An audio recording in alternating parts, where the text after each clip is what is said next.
وصیت یې وکړو وایي زه چې وفات شم چونکې دومره مال دولت غوښتنه چې تاسو څه چل وکړئ ما ته مې کفن واخلئ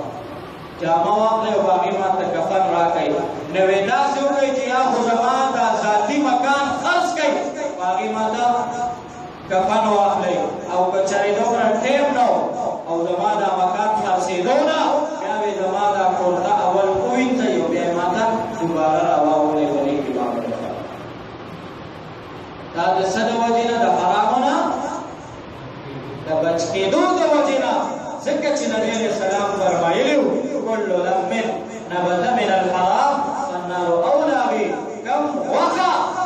چې دا د حرام مال باندې حرام غذا باندې وپاللې شوه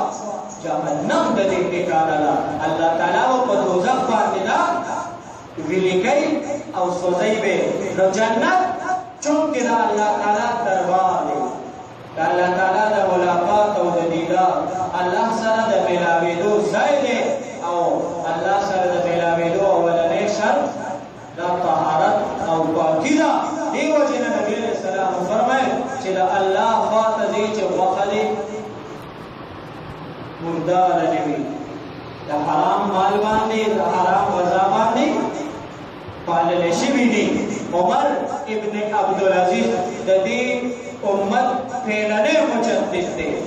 او ولی کامل دی او دغه شان د هغه هم د الله تعالی نیکانو او زبرګانو لیکن چې کله عمر ابن عبدالعزیز وفات کېدو نو وصیت یې وکړو وی په کومه مقبره کې په کومه هدیره کې چې سرکاري محکمې والا دفن وي ما به هغه مقبره کې نه دفن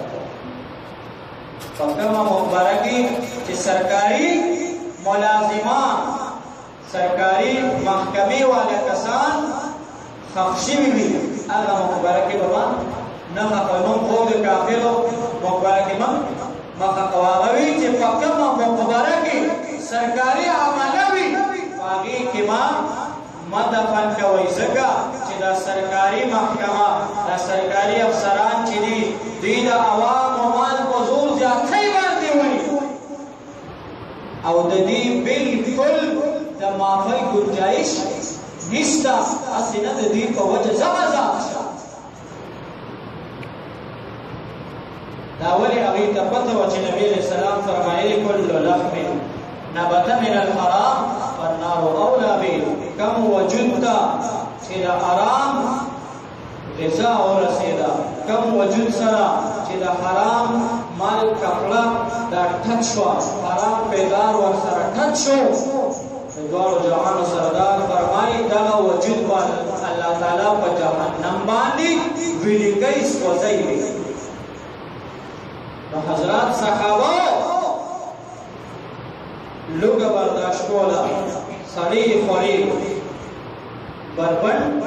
اوسېدل خپیابله اوسېدل لیکن د حرامو تصور کړی هغې نه کولو ځکه چې نبي علیه السلام فرمایلي وو کل لحم نبت من الحرام فالنار اولی به دې وجې نه ابوبکر صدیق رضی الله تعالی چې کله بادشاه شو ماسپښین پورې ناست و د خلکو فیصلې کولې ماسپښین نه وروستو بازار ته ووتو د مزدورۍ دیاړۍ خوارۍ لپاره لیبر چوک ته لاړو مزدورانو چوک ته لاړو اشارې ته ووتو کوم چې د مزدورانو مشهور ځای او هلته خلک راځي چې د مزدور پکاري هلته نه مزدور اشارې د ابوبکر صدیق رضی الله تعالی عنه هلته ناست دی یو سړی راغی وی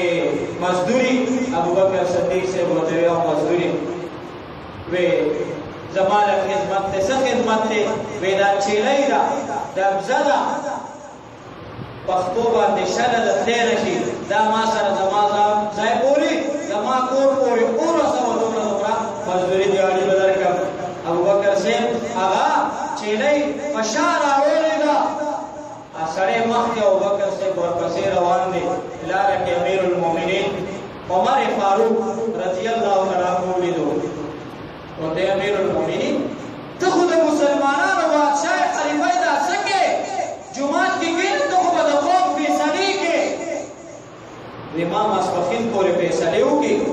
وینا تو تا ته نیم خلافت خو نه ملا ته به 24 ګنټې د قوم خدمت کې صرف د آرام وخت او د موز او د ذکر اذکار وخت ته مستثنا دی علاوه ته فیصلې کې ابوبکر صاحب ته د بچو وسکو بچو لپاره سچل کو چې په مسخري انو عمر صاحب ته ویل دا موږ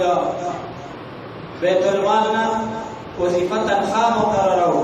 ابوبکر صاحب ته خدای تنخواه چې مقرره وای نو صبر وکړئ ماته لږ مهلت راکړئ زاول په مدینه کې تحقیق کو چې په مدینه کې د ټولو نه ادنا مزدور د ټولو نه کم دیاړي ما د ټولو نه کم دیاړي څومره نو چې تحقیق یو کو شپږ ورځې د شپږ ورځې تحقیق نه هغه ته دا اندازه ولګېده چې د ټولو نه کم دیاړي په مدینه کې دا اته انې ده څومره اتانې ده د ټولو نه کم دیاړي ده نو ابوبکر صاحب وی زما دیاړي څومره شو اتانې وی زما دیاړي شو چې څومره د مدینې یو کمزور ادنانا ادنیان دیاړي مار څومره دیاړیان دی او دیاړي زمان مقرر شو د بیت المال له اتانې دا مقرر شوی دو کاله چې تیر شو دا شپږ میاشتې چې تیرې شوې نو بیبي ورته وایي امیر المؤمنین کله چې بادشاه نه وي د بادشاهۍ نه مخکې موږ به کله چاول پخوله کله به زرده پخوله کله به غوښه پخوله کله به حلوا پخوله او د کله نه چې بادشاه شوی خواږه په سترګو نه دي لیدلي ابوبکر صاحب ورته وایي زما تنخواه زما دیاري دومره ده چې د دې ګنجایش پکې نشتا نو بیبي چلو کو شپږ میاشتې پورې یوه پیسه به د روزانه دیارۍ نه دا به سیټ تکوله بچوله او چې شپږ میاشتې تېرې شوې اته انې جمع کړې وې په هغې اته انې باندې د هغه وخت مناسب چې کوم خواږه حلوا وه یا هر څه شی چې و هغه یې تیار کړل روټۍ سره روټۍ نه وروسته چې هغه خواږه پیش کړ نو ابوبکر صاحب تپوس وکړو وی دا چېرته و هغې ورته ویل ما دا دومره وه شپږ میاشتې یوه پیسه دا د روزانه عمدن نه بچ کول او په هغې باندې مې دا تیار کړي ابوبکر صاحب ورته ویل دې نه معلومه دا شوه چې یوه پیسه کم په اته انې باندې زموږ ګزاره کېږي او زموږ د کور خرچه چلیږي لهذا اډر یې وکړو چې د بیت المال نه به د نن نه وروستو ما ته یوه پیسه کم اته انې ولې هغه ته پته وه چې دا د قوم مال دی او د دواړو جهانو سردار فرمایي کل لحم نبت من الحرام فالنار اولی به کم وجود ته کمې وخت ته چې د حرام مال غذا ورسېدا به الله تعالی په جهنم پګلاوی ولیکئ به او سوځئ به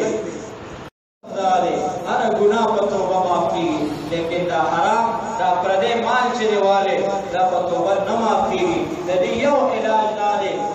تا باندې د چا 100 روپۍ دي او ستا وس او طاقت نشته چې دا 10 روپۍ هغه ته به یو ځل واپس کړي شریعت حدیث کې روایت کتاب ته دومره گنجائش دی چې ته یوه روپۍ وررسول شروع کا یوه روپۍ دې ورکړه یو کم 100 روپۍ پاتې دي ته مړ شوې الله تعالی تا نه د هغې یو کم زرو تپوس نه کوي ځکه تا شروع خو کړې وه تا ورکولې یو روپۍ دې ورکړې وه تا ته مهلت میلاو نه شو زندګي میلاو نه شوه د هغې یو کم زر باره کې تا نه تپوس نه کېږي خو الله چې ستا نیت او اراده د ورکولو وي د یو خدا چې دا مال وه هغې حقدار ته دا پردی حق به وررسې که وس دې نشته وررسولی نشي روپۍ هم نشي وررسولی نو بیا پرده کې تنهایۍ کې هغه سره کېنه او ورته ووایه ستا ما باندې دومره حق دی لیکن ما سره گنجائش نشته وروره ما ته معافي وکړه نو که هغه ووایي چې ما د الله د رضا لپاره معاف کړی بس غاړه د اخلاصه ده که ني څلور انې چې پردی حق در سره هیڅ گنجائش په پردي مال کې نشته. نبی علیہ الصلوۃ والسلام داسې جمعات کې تشریف فرماو، حضرات صحابه مخې ته ناست وو، یو صحابي راغی نیر نبی علیہ السلام مخې ته، نبی علیہ السلام مخې ته کېناست او د دواړو جهانو سرداره په اسلام کې د ټولو نه بهترین او اوچت عمل چې دی دا جهاد دی. څه شی دی؟ جهاد. وی د الله پیغمبره چې زه اوس توره واخله جهاد ته لاړ شم او ښه په بهادرۍ او په جرأت باندې جنګېږم او د کفارو دا صفونه الټه وواړم، اخر کې په ما باندې به گزار کېږي او په ما هم څوک گزار وکړي او ما شاکړې نه وي په مخ کې روان یم او زه شهید شم، ما به الله تعالی وبخي، الله تعالی ما د ټول ګناهونه معاف کړي. نبي علیه السلام وسلام ورته ویل نعم، او هر څه به درته الله معاف کړي. ځکه حدیث کې راځي السیف محاء للذنوب، چې توره در باندې ولګېده ګناه ده صفا شوې پاک شوې. یغفر للشهید کل ذنب. بس خو د یوې غاړې جوړي خلکو په یو خبره پوهېدل، بس روان شو پاڅېدو چې اوس دغسې کوم توره اخلم جهاد ته ورځم دغه شان به کوم چې هغه پیزار ځای ته ورسېدو الله تعالی جبریل راولېږلو. نبي علیه السلام ته ویل الله تعالی وایي چې تا خو دې سړي ته ووایي چې نعم او تا ته به الله تعالی هر څه به درته الله تعالی معاف کړي. الله تعالی فرمایي چې ورته ووایه یغفر للشهید کل ذنب الا الدین. ورې پردی حق نه هر څه به درته خدای معاف کړي، خو پردی حق په جهاد باندې هم نه معاف کېږي. نو نبي علیه السلام زر هغه صحابي راوغوښتو، دې ما خو تا ته داسې وایي، خو اوس دا د جبریل راغی او الله تعالی وایي چې هر څه الله تعالی معاف کوي، خو پردی حق په جهادو حالت کې جهاد څومره د جان بازی لګول دي، لیکن الله تعالی وایي پردی حق په دې باندې هم نه معاف کېږي. نو د حرامو 50 کاله چې د خدای مزونه کې د الله تعالی حق ورسوه. اوس چې موږ سوچ وکړو ځان ته مونځونه وکړو، روژې نیسو، که ډېرې نه ده ټوله روژه نشي نیولی نو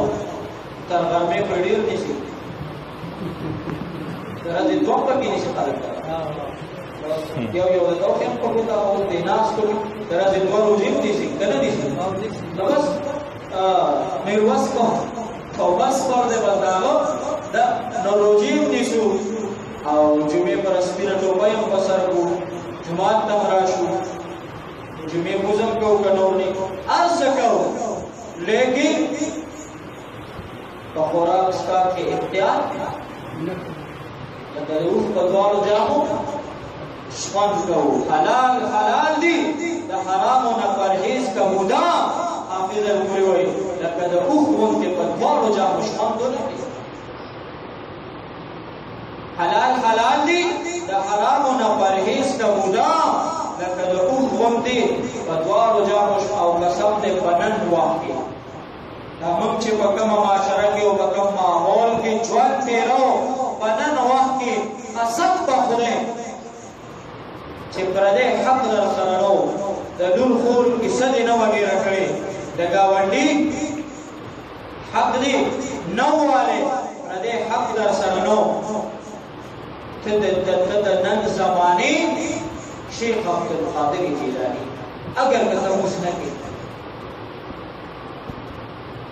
او چې ته څه چل کې پرهیز کې د څه شي نه د حرامو نه، چې د حرامو نه د پرهیز وکړو او نن بالکل هیڅ باک نشته، د سره د حلال او د حرام تمیز نشته چا کې. بس چې د چا څومره وس دی د خپل وس مناسب هغه د بل په مرۍ باندې غلی شوی دی او د بل په وینه باندې خړتم ورخښ کړی دی، د خپل وس مناسب. یو سړی که ښه سړی هغه هغومره ښه سړی چې د هغه به زیات وس نی څومره چې ګوره یو زمیندار عاجز سړی د هغه نور څه وس ني نو د هغه دغه وس وي چې رمبې د ګاونډي کاکا پولې ته ارام کړی دلته خو پولې نشته خیر زموږ ځای کې دوو پټو منځ کې څه شي پوله وي نو د مشرانو وخت کې هغه پولې دومره وي چې د دوو غویانو ګاډي به ورباندې تله د مشرانو وخت کې پوله څومره وه د دوو ځمکو منځ کې چې ده ټکټر یې خو نه وي هغه وخت کې خو کلبه به وه دوه غویان به مړی به وته کسټ به وته جغیا به دوه غویانو باندې یو ګاډي به ورپسې تړلی نو دومره پوله به د دوو پټو منځ کې چې هغه به ورباندې تللی شو او نن راشه نن د دوو پټو منځ کې پوله وګوره اخر بیا پوله شوه دومره شوه چې سړی به ورباندې تللی شو او اوس پولیس رات کې څه شی دی پولیس رات کې مخکې به ملا صاحب مسله کوله پولیس رات د ویښتنه باریک دی خلکو ویل چې د ویښتنه باریک دی په دې پسې څنګه ځواب اوس که څوک پولیس رات کتل غواړي راشه د دوو زمیندارو منځ کې د دوو ځمکو منځ کې کومه پوله چې ده په دې باندې که د یو سر نه بل سره پورې سیخ لاړې او یو خوا بل خوا ته پرې نه وتې ته پولیس رات ته پورې وتې نو د زمیندار کاکا هم ډک کوم راوستی یو خوا نه پوله ګره یوه بلې بل خوا نه او وروسته ځمکه کې ټوله شاړی د پټي منځ کې نه شاړي خو بس پولیس نه لګیا ولیده ده ډکه وس دی نور وس شته نه هغه د خپل وس مناسب او که د چا کور د لارې په خوا کې نو د هغه کال پس دیوال پرېوتی او چې بیا نوی دیوال کوي نو بیا یو دوه فوټه ځای لارې لپېږي که یو دوه فوټه ځای نه هر چې د خر سره وي په لار کې څه چل کول غواړي نو د غلو مشر به خر دی اوس تاسو ته هغه کوم ځای نه چې جنت البقیع ته حضور صحابي ته به دروازه و چې ته د قبر نه راپاسه لکه مهرباني وکړه راشي زموږ منستر شه راتلی شي صحابي بیا دنیا ته مشرانو پسې وویل فلانې غل دی بندیار کاکا غل دی دومره و نواز شریف کاکا غل دی اوس بچیل ته دي فلانې کاکا غل دی خو ځان ته څه وکړم دا نه وایي چې زه غل یم خو نم په اور به سره کړي او دته به غاړه کې واچوي چې واخله دا هغه ځمکه ده چې تا د یو ورور مسلمان نه په زبردستۍ کې ده دې وجې نه حضرات صحابه لوږې تېرولې سړې خوړې د وربشو په روټۍ ګزاره کوله په خالي یو لنګ باندې ګزاره کوله په یبلې ګزاره کوله لیکن حرامې نه کول حالانکې ماته وي قادر په دې چې کړی ونې کو ځکه چې نبي علیه السلام ورته فرمایلي وو چې کل لحم نبت من الحرام فالنار اولی به نو الله تعالی دې موږ ته وس او توفیق راکړي چې د خپل وس مناسب لږ پرهیز وکړو د څه شي نه د حرامو نه چې د خدای دربار ته ځو چې د لور حصه او د خور حصه مو په غاړه کې نه وي پردی چیلی پردی غوا پردی سمندر او پردی اوښ مو په اوبو نه وي ځکه نبي علیه السلام فرمایي چا چې دنیا کې څه شی پټ کړی په قیامت کې به په دې اوبو ناسي او غوا به اواز وکړي چې اوښ دې په اوږی او پربیږي او د خدای دربار ته روان نو الله تعالی دې د عمل توفیق را نصیب کړي پکار نه دي مخالف هزار تقریره مناسب د حال بس یو کلام داستان شي او چې زړه کې مینه نه وي مین بنشي د ملا په تقریرونو یہ زمانہ اختصار کی سبب تقریر کر مختصر ہم نے تو دل جلا کے سر راہ رکھ دیا اب جس کے دل میں آئے وہی پائے روشنی